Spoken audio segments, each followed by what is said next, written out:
Welcome to another edition of the Entertainment Corner. I'm Paul Ortiz, and we're at the historic Laguna Playhouse, where the current production of I'm Still Getting My Act Together is going on. And joining us now is Gretchen Cryer. Thanks for joining us. You wear many hats throughout this production, and yes, it's a very personal show for you too, because you know, it's something that's evolved over 40 years now. Yeah, well, yes, in that the first segment, Act One, started 30 years ago in the late 70s. And then the sequel, which is Act Two, takes place more or less contemporary. Right. Yeah. Now, many people will know this show from back in the 70s when you were the star throughout the show, right? Right. And now you have someone playing Act One, which is basically a younger version of you. Correct. And then you come in there in Act Two. That is right. Yeah. The wonderful Erica Hanrahan Ball plays the younger version of me. Right. And some people even say that we do look a little bit alike. I agree with that. Do you? Yeah, absolutely. Yeah. Now, tell us about this show. It's called I'm Still Getting My Act Together. Right. The still. That's right, because the first show was I'm getting my act together and taking it on the road. And it was about a woman trying to redefine herself, a woman who had come out of the sensibility of the 50s and that set of expectations for what a woman was supposed to be. And she was breaking the mold. And she's a cabaret singer, and her manager liked her the way she used to be. It's kind of a metaphoric thing.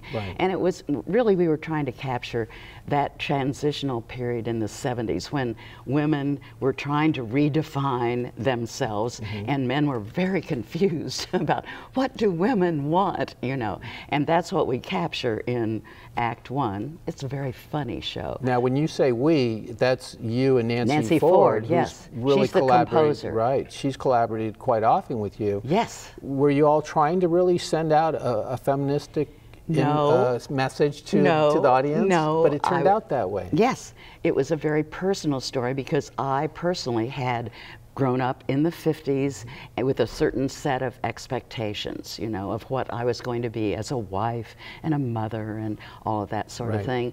And then everything changed in the 70s, and we were trying to figure out how to write a show about that and didn't know, tried for about 5 years to figure out how to do it.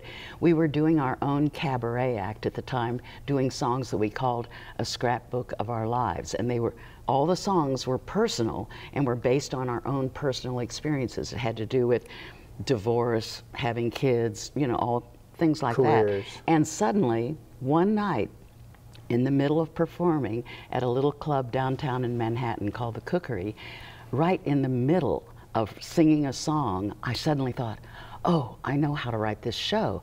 We'll make it be about a cabaret singer who is wanting to break the mold and not sing the songs that she used to sing, that she's trying to redefine herself and write very personal songs that really express the way she is really today instead of who she was pretending to be all those years before. So right in the middle of a song, I got this idea, and during the applause at the end of the song, I turned around to Nancy and I said, I know how to write this song, this show, and we're going to call it I'm Getting My Act Together and Taking It on the Road. And then I turned back around and we started singing back to the audience again. And then it was so easy to write after that. We wrote it just in a few months. And that's interesting because the role that Rex Smith is playing here, and everybody knows Rex from being a pop idol to all his work on Broadway and all the stuff he's done. He plays your manager, who's really trying to lead you in a different way, musically at least, and probably personally as well. Yes, that's the whole idea. As I say, it was kind of a metaphor for men and women, the relationships between men and women. He liked her the way she used to be. He doesn't like this new version of her. And so the show is really about that, of their sparring and their dealing with her wanting a new definition of herself, and he's saying, no, I liked you the way you were, and that's what's going to work out on the road, that's what's going to be commercial, you know. And so at the end of Act One, she has to tell him to get out of her life, and they've had this long personal relationship, and so it's very painful for her. And then you don't know what's going to happen, and then we fast forward 30 years to see what did happen to her. And the two of you were really a reflection of society at that time, too, because that was going on in many households throughout the country. That's right. And the crazy part is, we did not intend to write a feminist show. This was purely a personal journey, and we were writing this personal thing. But once it came out, it just caught on like that, because that was the hot topic at the time, and it got labeled a feminist musical. So we have had that label hanging on us for a while. Ever since. Yeah, but we didn't mean that to be. Right. Well, let's talk about today then, because here we are 40 years later. Act 2 is 2008, I believe. Yeah, it's like about 30 years after about that the period Act of time. 1. Yeah. How has this evolution worked out for you? Well, it's really fun to do this. It's fun for me to play the character that I played 30 years ago. Rex Smith is amazing because he is, he can look in his 30s in Act 1, and then we age him up in Act 2, and the transformation is just amazing. Same way with Jesse Johnson, who plays the young guitarist who's in love with the Heather character, the character that I play, who's younger than she is. And in the first act, he is kind of this, just this impetuous young guy, and then he matures to a guy in his 50s, you know, in Act 2, and it's just awesome to see the transformation. Now, Erica Hanrahan Ball, who plays the young version of my character, she's magnificent. She's so wonderful. She then plays my daughter in Act 2. It's full circle. All amazing. Yeah, it's really fun.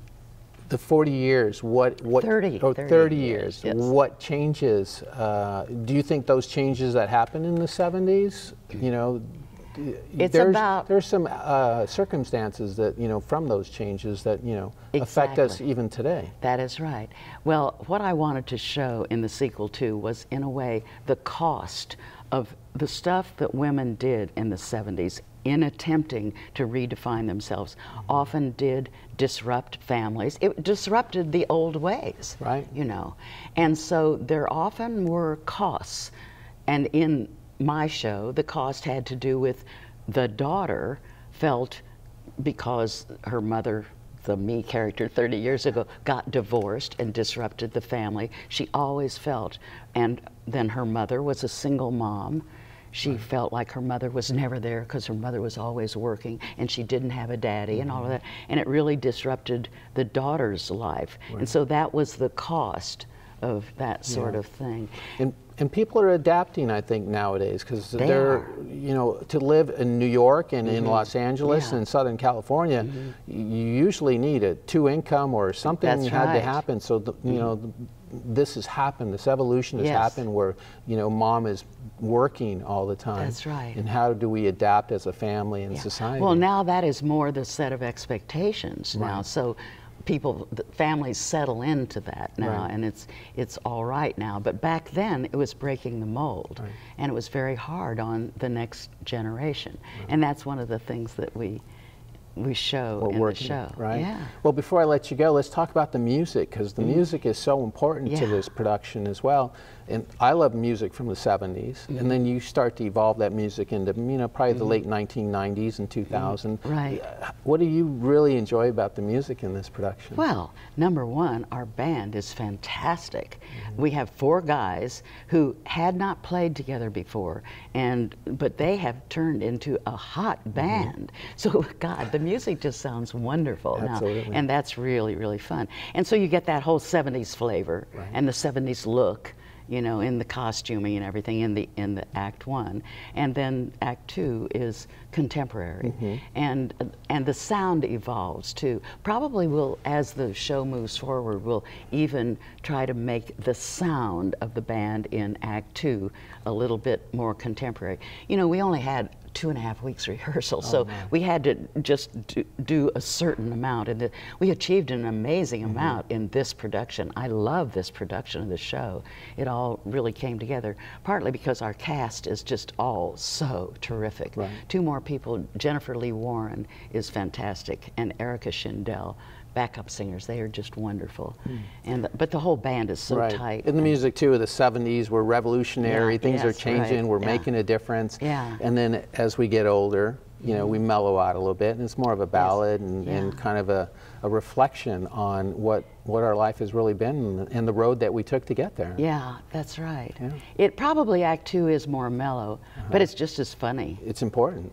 And funny, okay. It's funny. Okay. Everybody should know it's really funny. Good. And tuneful. Okay. This sounds like you're having a great time here. I am having a great time. I love this cast. I love this theater. It's beautiful. Oh my God. And we got such a wonderful production here. It's amazing what they've done with this, you know, facility when, you know, it is a small, quaint little theater. There's not a bad seat in the house. I know. And the staging is unbelievable no matter what show performs here. I know. So it's quite a jewel here in South Orange County. Jim Prodger did the set, and it's just a fantastic set. I want to take it with us. There you go. On the road. Right. Well, we like to take you with us, but we're going to have to let you go now. You're going to be here until November 1st. Yes. Okay. So people should come if they want a good time. I'm Still Getting My Act Together runs through Sunday, November 1st, right here at Laguna Playhouse. It's located at 606 Laguna Canyon Road, right here in Laguna Beach. Performances will be Wednesday, Thursday, and Fridays at 7:30 p.m. They do have a matinee on Saturday at 2 o'clock and their evening performance at 7:30 p.m. Sundays, they have a performance at 1 o'clock in the afternoon. And for group discounts, many of the clubs and organizations come on out and see the show. Give them a call at 497-2787, extension 229. That's I'm Still Getting My Act Together right here in Laguna Playhouse, and that's going to run through November 1st. I'm Paul Ortiz, and we'll see you again next time on the Entertainment Corner.